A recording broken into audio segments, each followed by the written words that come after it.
तो मूक क्या है? मैसिव ओपन कोर्स जो है ये भारत सरकार है ना उसको मान्यता दी है कोर्सेज, यानी ये तो वर्ल्ड वाइड है, ऐसा नहीं केवल भारत में।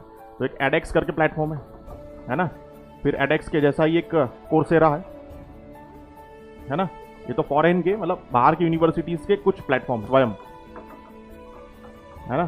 तो स्वयं क्या है? वो डिजिटल इंडिया के अंतर्गत नहीं है या एजुकेशन वाला कॉन्सेप्ट नहीं है। स्वयं जो है वो मूक है ना। और इसी स्वयं के अंतर्गत जो है आप YouTube पे देख लीजिए, तो जो NPTEL है वाले और वैसे ऐसे ही कोई AIEEE करके एक संस्था है, उसके भी कुछ कोर्सेज मिलते हैं।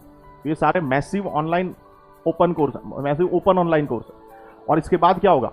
अगर आप स्वयं एक प्लेटफॉर्म है, दिस इज अ प्लेटफॉर्म, ये मोबाइल में या फिर आपके डेस्कटॉप में आप इंस्टॉल कर लीजिए, स्वयं को रजिस्ट्रेशन कर दीजिए, ABC ID academic bank of credit है ना।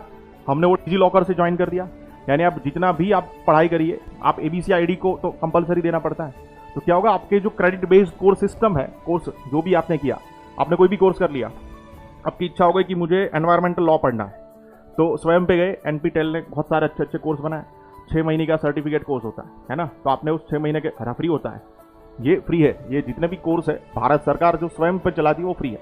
हालांकि ये फ्री होते हैं पढ़ने के लिए, लेकिन इससे नहीं है। तो सर्टिफिकेशन का ये लोग बहुत, यहाँ से कोई ऑक्सफोर्ड पढ़ने जाए उससे अच्छा है कि वो ऑनलाइन पढ़ ले। और वो दिन बिल्कुल भी दूर नहीं है, इसकी मान्यता जो है वो इंडस्ट्री वाले और कंपनी वाले जो है वो देने लगेंगे कि ठीक है ये मान्य है, ये वैलिड है ना।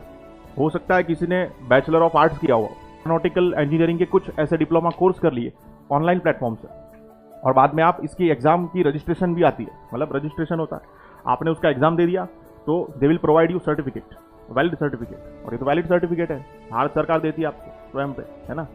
तो हो सकता है आप किसी लॉ का कोर्स कर लीजिए तो फिर आप उस लॉ के मास्टर हो गए।